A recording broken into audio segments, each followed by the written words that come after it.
Yo Mina, setelah sebelumnya saya sudah membahas Boruto to Blue Vortex chapter 15 versi terjemahan fans. Sekarang demi menghindari kesalahpahaman alur cerita, saya akan membahas versi terjemahan resminya. Tapi saya akan tetap memilih atau menggunakan beberapa diksi yang sesuai dengan gaya animangatik tanpa mengubah maknanya. Jadi tanpa lama-lama kita langsung masuk saja ke pembahasannya. Let's go! I don't give a fuck what you say. Yeah, I'ma do shit my way. So you can go kick rocks, I'ma stack bricks up, build what I want to make. Yo, I got a lot of shit to say, so I'ma do this every day. I'll be writing things until I'm fucking buried in my grave. 6 feet deep under, but my body won't decay.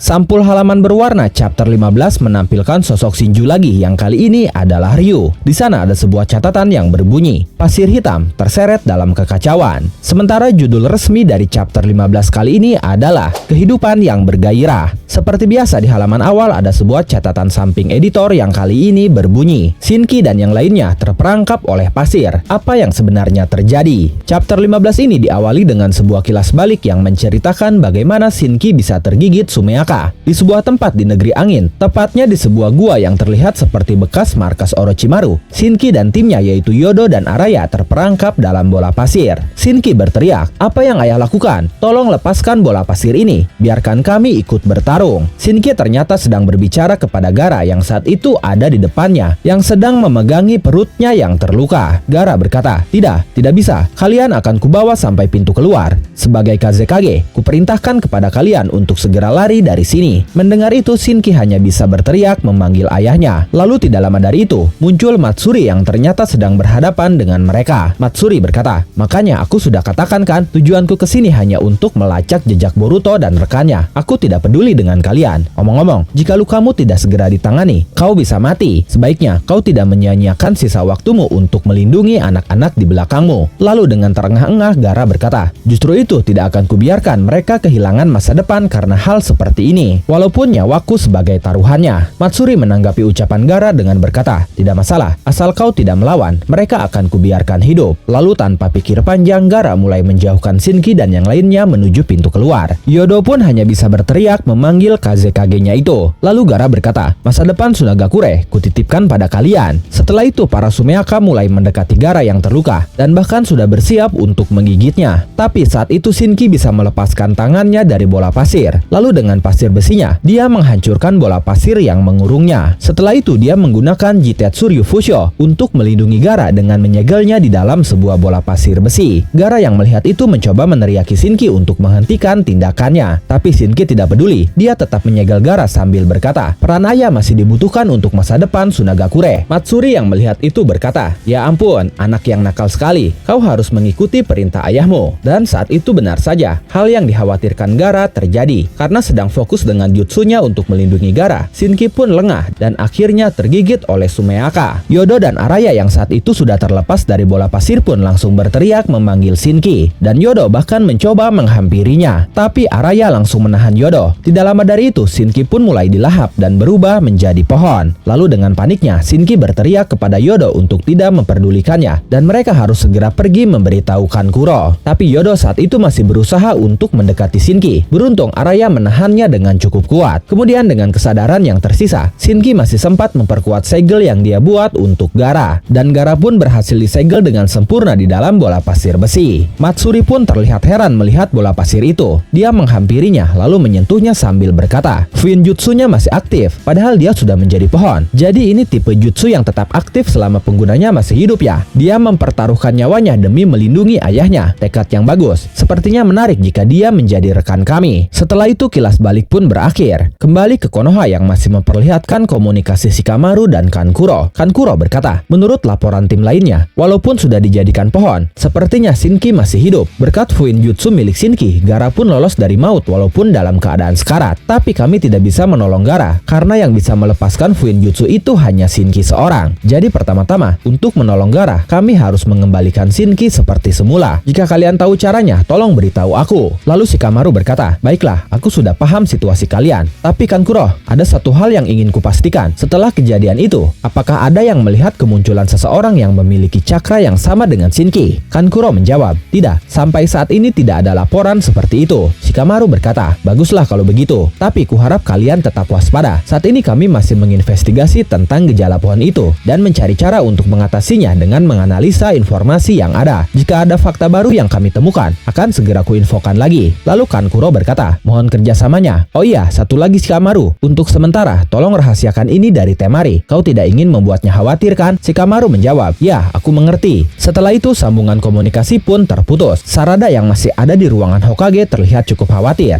Dia berkata, jangan-jangan jumlah makhluk itu semakin bertambah ya? Shikamaru menjawab, hal itu bisa saja terjadi. Kita harus mempertimbangkan berbagai kemungkinan. Dengar teman-teman, saat Boruto melakukan kontak dengan kalian, pastikan kalian melapor kepadaku. Seremeh apapun itu tidak masalah. Saat ini kita butuh informasi sebanyak-banyaknya. Sarada saat itu hanya diam saja, tapi Sumire mengiyakan perintah Shikamaru itu. Kemudian mereka berdua pun keluar dari ruangan Hokage. Lalu terlihat katak milik Kashinkoji berada di bawah meja Shikamaru. Kemudian beralih ke markas Shinju. Ryo masih berdiri di atas kotak hitam Sumeato. Dia berkata, Ryo, apakah itu namaku? Jura menjawab, ya, aku yang memberimu nama itu. Karena nama adalah informasi paling dasar yang kau butuhkan untuk membangun identitasmu. Lalu Ryo kembali berkata, Ryo ya, sepertinya Jura Senpai memahamiku dengan baik. Aku menyukainya. Matsuri yang melihat tingkah Ryo cukup heran. Dia berkata, sikap macam apa itu? Lalu tiba-tiba Ryo meminta mereka semua untuk diam sejenak. Dia berkata, Senpai Tachi, tolong tunggu sebentar. Lalu Ryo mengeluarkan pasir besi dari punggungnya yang dia arahkan ke dalam kotak hitam Sumeato. Karena di sana ada sebuah mata yang sedang mengintai. Dan tidak lama kemudian, Ryo menarik kode dari dalam kotak hitam Sumeato itu. Shinju lainnya cukup heran saat melihat kode ditarik keluar. Sementara kode saat itu masih tercekik pasir besi milik Ryo. Kode berkata, sial, lepaskan aku. Ryo berkata, dia ini siapa? Dari tadi dia terus menguping pembicaraan kita. Lalu Jura berkata, tidak apa-apa, lepaskan dia. Dia adalah kode. Kita semua yang ada di sini berhutang budi kepadanya. Setelah mendengar ucapan Jura, Ryo langsung melepaskan kode. Lalu Jura berkata, kode, sedang apa kau di sini? Ada perlu apa dengan kami? Kode berkata, persetan dengan kalian. Apalagi yang kalian tunggu? Apa kalian tidak berniat melahap Otsutsuki? Jura berkata, kami berniat untuk melakukan itu nanti. Tapi saat ini masih ada urusan lain yang menjadi prioritas kami. Karena itu urusan Otsutsuki kami tunda dulu. Kau dendam kepada Boruto kan? Bagi kami, Boruto adalah objek yang harus dimusnahkan. Kami tidak akan menghentikanmu kalau kau ingin membunuhnya. Kawaki saja cukup untuk menjadi makanan. Lalu Code berkata, seenaknya saja. Memangnya kau pikir kau siapa? Akan kubunuh atau tidak? Itu akan kutentukan sendiri. Kalian para monster hanya perlu mendedikasikan diri untuk melahap Otsutsuki. Setidaknya, camkan baik-baik dalam ingatan kalian. Yang akan memakan buah cakra adalah aku. Akulah yang akan menjadi Otsutsuki baru yang mewarisi kehendak Ishiki. Lalu Jura berkata, buah cakra ya? Gumpalan energi dengan tingkat kepadatan tinggi yang mengandung informasi genetik dari semua makhluk hidup di planet ini. Kira-kira, apa yang akan terjadi kalau kami yang memakannya? Mendengar itu, Code pun cukup terpancing. Dia berkata, jadi dengan kata lain kau berniat menentangku. Sepertinya aku harus memberimu pelajaran. Kemudian Code mengaktifkan karma putihnya. Lalu dia mengeluarkan Sumeato di tanah dan langsung memasukkan tangan kanannya ke dalam Sumeato itu. Tangan Code muncul di dada Jura dan langsung menyerang wajah Jura. Tapi dengan Rinnegan-nya, Jura memotong tangan Code itu. Code pun kehilangan tangannya dan dia terlihat menjerit kesakitan. Kemudian Jura berkata, Code, kami berterima kasih kepadamu. Kau sudah memberi kami kebebasan berpikir. Berkat hal itu, kami bisa menikmati hari-hari yang penuh dengan stimulasi. Tapi sepertinya kau sedikit kekurangan stimulasi dalam hidupmu. Karena itulah, wahai penyelamat kami, dengan penuh rasa hormat, kuberikan sebuah tugas kepadamu. Otsutsuki Boruto dan juga rekan misterius yang membantunya. Aku ingin kau menemukan dan menghabisi mereka. Sebagai imbalannya, aku berjanji akan memberikan buah cakra itu kepadamu. Bagaimana? Dengan begini, kehidupan yang membosankan itu menjadi sedikit lebih bergairah kan? Setelah itu, tangan Code yang putus tadi ditutupi oleh beberapa Sumeato untuk menghentikan pendarahannya. Dengan kesalnya, Code berkata, dasar brengsek. Lalu Mamushi yang melihat Code seperti itu justru tertawa. Dia berkata,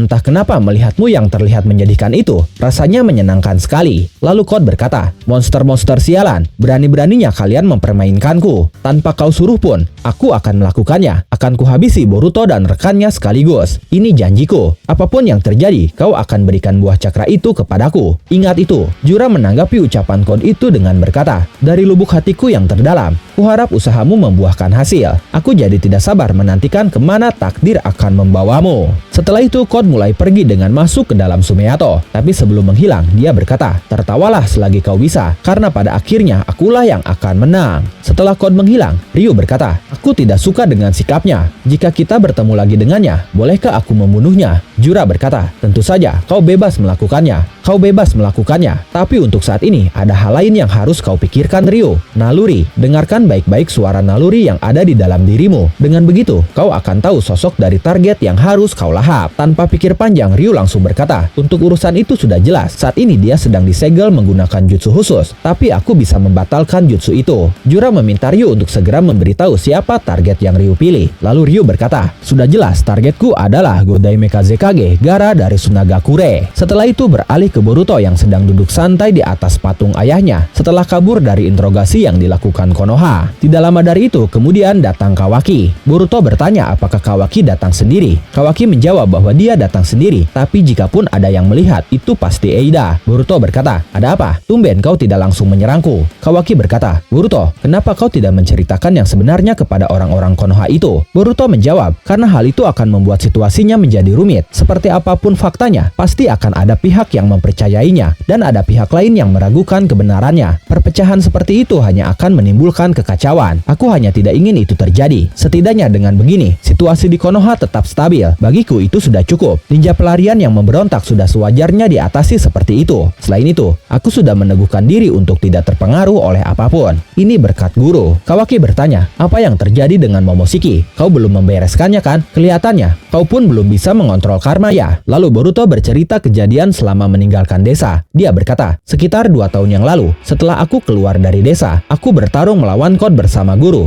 dan aku menggunakan karma untuk pertama kalinya. Pada saat itu, aku merasakannya. Sensasi seperti saat Momoshiki mengambil alih kendali tubuhku. Sesuatu yang mirip dengan itu. Rasanya seolah-olah aku bukan diriku sendiri. Seolah-olah aku sedang meregang nyawa dan hanya kesadaranku yang masih tersisa. Sejak saat itu, aku tidak pernah lagi menggunakan karma. Lalu Kawaki berkata, apa-apaan itu? Kau sudah tahu penyebabnya? Aku tidak mengerti. Setelah itu Boruto kembali berkata, selama 3 tahun ini, Momoshiki hanya diam saja. Menurutku, ada kemungkinan dia akan muncul karena dipicu oleh aktivasi karma. Mendengar itu Kawaki cukup panik. Dia berkata, sial, itu artinya kondisinya justru semakin buruk ya. Tapi setelah itu Boruto justru membahas Shinju. Dia berkata, kurasa kau sudah tahu bahwa para Shinju itu bukanlah ancaman yang bisa ditangani dengan cara biasa. Terutama Jura, aku tidak bisa mengatasinya seorang diri. Aku butuh kekuatanmu. Mendengar pembicaraannya dialihkan, Kawaki langsung berkata, oi, jangan mengalihkan pembicaraan. Kita belum selesai membahas Momoshiki. Lalu Boruto berkata, saat ini mengatasi para Shinju itu adalah prioritas utama. Setelah mereka lenyap, seandainya aku bertindak di luar kendali, saat itu juga bunuhlah aku tanpa ragu. Tidak peduli jalan mana yang kau ambil, kau harus menjadi lebih kuat. Kau itu murid ayah kan? Idealnya, kau bebaskan ayah dari segelnya, lalu kau minta dia untuk melatihmu. Tapi sayangnya, sekarang itu bukan pilihan yang realistis. Itu terlalu memakan banyak waktu. Yang akan aku bicarakan mulai sekarang adalah kesimpulan yang cepat atau lambat akan kau dapatkan dengan kekuatanmu sendiri. Berhubung hasilnya sama saja, kurasa lebih cepat lebih baik. Jadi biar ku beritahu padamu. Kawaki cukup heran dengan ucapan Boruto itu. Dia berkata, oi, tunggu dulu, kau sedang bicara apa? Lalu Boruto kembali berkata, tanyakan saja pada Amado. Dia menyembunyikannya, kekuatanmu yang sesungguhnya. Dia melakukan penyesuaian pada kemampuan seranganmu dengan memasang limiter untuk meningkatkan kemampuan pertahanan dan regenerasimu hingga melampaui batas. Setelah mendengar itu, Kawaki sangat terkejut dan tidak menyangkanya. Dia berkata, apa? Kakek sialan itu? Itu pasti karena dia tidak mau aku mati ya? Amado sendiri saat itu ternyata sedang menonton percakapan Kawaki dan Boruto melalui mata Kawaki langsung yang terhubung ke layar di ruangannya. Amado berkata, Boruto, dari mana dia mendapatkan informasi itu? Lalu Amado mengingat katak yang dihancurkan oleh Kawaki sebelumnya. Lalu Amado berkata di dalam hatinya, katak yang waktu itu, jangan-jangan memang asli. Tidak, itu belum tentu. Sulit dibayangkan jika Koji masih hidup. Kalaupun dia masih hidup, memangnya apa yang bisa dia lakukan sekarang? Terlebih lagi, apa tujuannya? Setelah itu kembali ke Boruto. Boruto berkata, Amado membutuhkan karmamu demi tujuan pribadinya. Dia mengotak-atik kemampuanmu supaya kau bisa bertahan hidup apapun yang terjadi. Yang diasumsikan mungkin adalah serangan dari Code. Jika kau pikir aku berbohong, lebih baik tanyakan langsung pada Amado. Aku harus pergi sekarang. Lalu Kawaki berkata, Boruto, pemikiranku tetap tidak berubah. Otsutsuki memang akar kejahatan yang harus dimusnahkan. Masalah Shinju maupun Jubi, semuanya karena campur tangan Otsutsuki. Mereka harus dilenyapkan hingga tak seorang pun yang tersisa. mereka, termasuk kau dan juga aku. Untuk memulainya, para Shinju yang mengganggu itu harus dihabisi. Dan untuk itu, akan kugunakan segala cara. Walaupun itu berarti aku harus kembali bekerja sama denganmu. Setelah mendengar ucapan Kawaki itu, Boruto tersenyum lalu berkata, "Jangan sampai jadi penghambat saudaraku." Lalu Kawaki berkata, "Seharusnya aku yang mengatakan itu brengsek." Dan momen itu mengakhiri Boruto to Blue Vortex chapter 15 kali ini. Seperti biasa di halaman akhir ada sebuah catatan samping editor yang kali ini berbunyi, "Demi menghadapi Shinju, keduanya akhirnya bekerja sama." Langkah apa yang diambil Konoha untuk menolong Sunagakure? Bagaimana menurut kalian tentang chapter kali ini? Silahkan tulis dan diskusikan pendapat, asumsi, spekulasi, dan teori kalian di kolom komentar. Oke, terima kasih sudah menonton video ini sampai akhir. Mohon maaf jika ada kesalahan dalam narasi maupun dalam terjemahan dan penyebutan istilah asing. Tetap nantikan konten Boruto dan konten menarik lainnya hanya di Animangatik. Sekali lagi terima kasih dan sampai jumpa di video selanjutnya.